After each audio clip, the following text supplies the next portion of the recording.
have been having parties. We know that that too is a plight of our everyday Jamaicans. Where they go for healthcare in our public health system. So, Congress, I am here tonight supporting the one and only Marty G. Yes. And I want to big up all the dignitaries on the stage. Yes. Who have been bigged up and bigged up and bigged up. So easy. Yeah.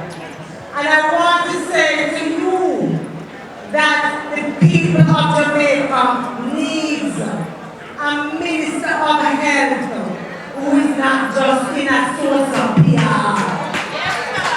The people of Jamaica needs a minister of health who is going to make sure that no matter where you come from, no matter how much money you have, when you come to a public place, yes, seeking services for your health, that you will be treated with respect, with dignity, yes? That your family and friends not go up and give you a ball and a beg for you to get into service.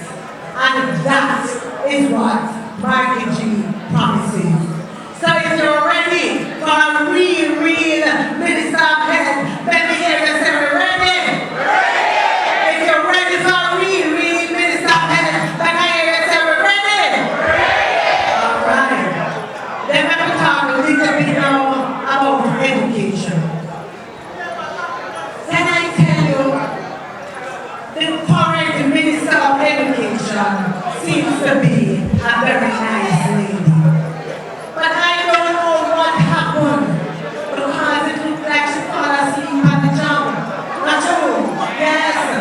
When you hear her talking, it doesn't sound like someone who is fired up about the education of our Jamaican children. It doesn't sound to me as if it is someone who knows that too many of our children enter grade 1 in primary school not ready for primary school. It doesn't sound to me as if she knows that too many of our children leave primary school and cannot read and write properly. Because if we know those things, then the math results can be surprised. The English results can be surprised. Not true. And comrades, I'm telling you, that is one of the reasons why I'm here tonight. I'm here because every time Marty G talks about the next PNP government, he speaks about the role of education. And in particular, he speaks about early childhood education, the foundation on which we are going to build that new Jamaica, so that every child that's born in Jamaica, regardless of what your parents have or didn't have that opportunity to come out with a degree if they want, start a business if they want, but to make sure it's not low wage and low tech that they're going to be doomed to, because Jamaica cannot have prosperity for all of it unless we do those kinds of changes. So, comrade leader, I want to say thank you for always being on the message when it comes to education. So, comrades, if you're ready for a real minister of education, then I hear you say, we're ready? All right. Comrades, the last thing I want to say to you, last thing. We've been counting all evening, whether it's 32 or 42 or 52. But I even 62. But here's what I want to say to you. We know that there are some constituencies, yes, that are very safe. Let's say a South Sudan, a Southwest Sudan, the name of it.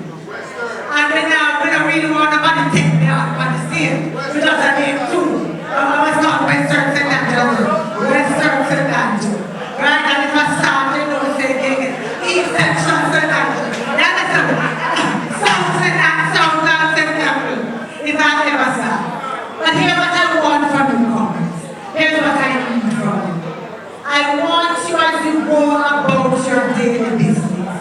When we're talking about looking forward to Jamaica House, I want you to stop for a moment and talk to people about why we need the change. Because there are some people, when they hear us speak, they believe that we're presumptuous. And all we're thinking about is power and power and power. As if that power is for ourselves. But we are members of the PNP.